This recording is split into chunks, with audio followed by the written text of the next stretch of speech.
Today we're going to be reviewing the VideoMic D3 Pro. I don't know who just tossed me this, but it's not a sponsored video, so this is going to be an honest review. I actually picked up this mic when I first started this YouTube channel because I wanted a decent shotgun mic, and they seem to be directly competing with the Rhode shotgun mics that everyone uses. And so I've used this for a couple weeks now, and I think I have some thoughts on it. All right, here we go. So the first thing I noticed is the build quality. It's pretty good. I like how it feels. It's nice metallic. It doesn't feel cheap. There's not really any like plastic parts here.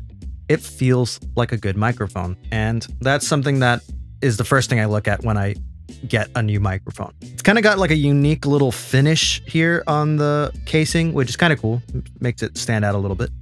If we open up the handy dandy manual here that it comes with, we can actually learn about the different features that it has. It's got a pretty flat frequency response. It drops off a little bit off the top end, and you know, it's solid. It's cool. It's not doing anything fancy. It's not doing anything too crazy. It's what you would expect from a shotgun microphone. So in terms of the polar pattern, just like with most shotgun microphones, you're going to be getting here a super cardioid. It's not quite a hypercardioid, so it doesn't have to be super hyper focused on one little spot. So that's kind of nice because you don't have to be perfect if you're aiming this with a camera. In general, if you have this mounted on your camera, you're going to pick up the signal pretty well. It also has these pretty simple low cut filters, which I haven't really used. They don't even recommend using it because they do say in the manual that it can affect the quality a little bit. I think it's more meant for if you're in a windy situation and you need to get rid of some of that low end. But it's nice to have. I haven't really used it or found much use for it, but it's there. So the nice thing about this is that it does have a built-in battery. You don't have to change batteries, and it charges via USB-C. So pretty standard. You can charge it at any point. And the battery is killer on this. It's easily runs for over, it says 50 hours. I haven't really run into too many problems. I've even left it on a few times. I think it might turn off on its own if you kind of leave it on standby, but in any case, I've left it on before and like kind of picked it up the next day, and I noticed that it was still on and it still had plenty of juice. So battery, not really a problem. You can do a really long shoot with this and it's going to work great.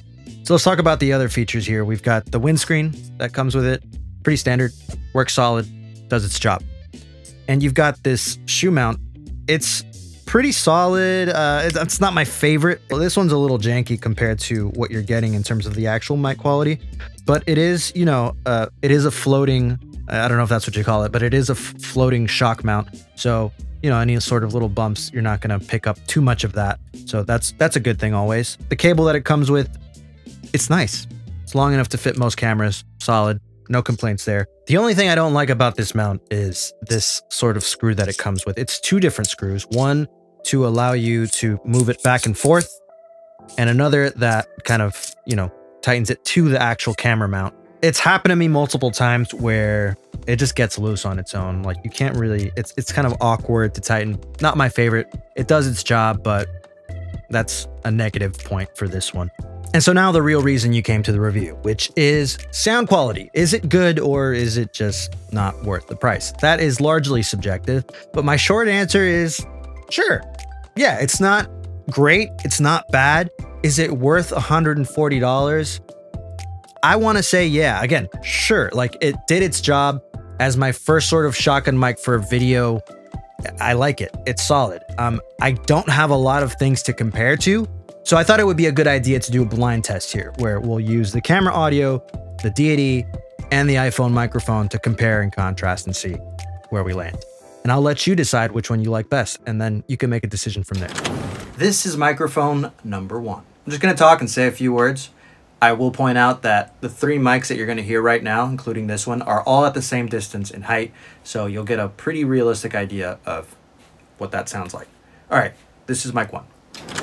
And this is mic number two.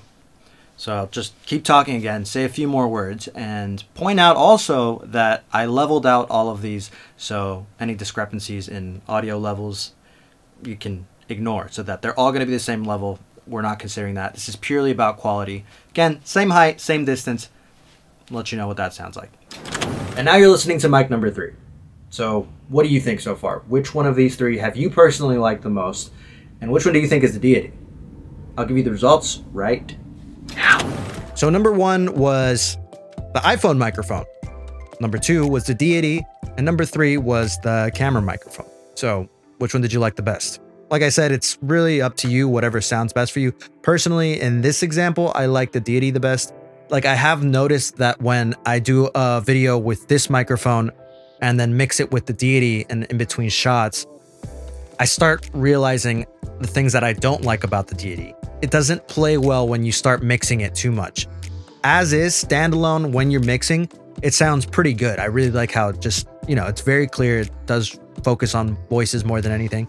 And it works for that. But the moment you start tweaking it too much, that's when, you know, it kind of loses its edge. I would love to eventually compare it directly with like a Rhode, because I know that that's the other one that people really go for. But since I don't have that, I figured I'd just review this one with what I have. I hope you liked the review. If you have any questions, I'd be happy to answer them in the comments. Which one do you like best? I mean, tell me. Maybe I'm completely off here. Maybe there's a better mic that's cheaper. You can suggest it to me and I'll review that too. So if you want more content like this, go ahead and subscribe, like, all that fun stuff. It helps me out. All right, thanks.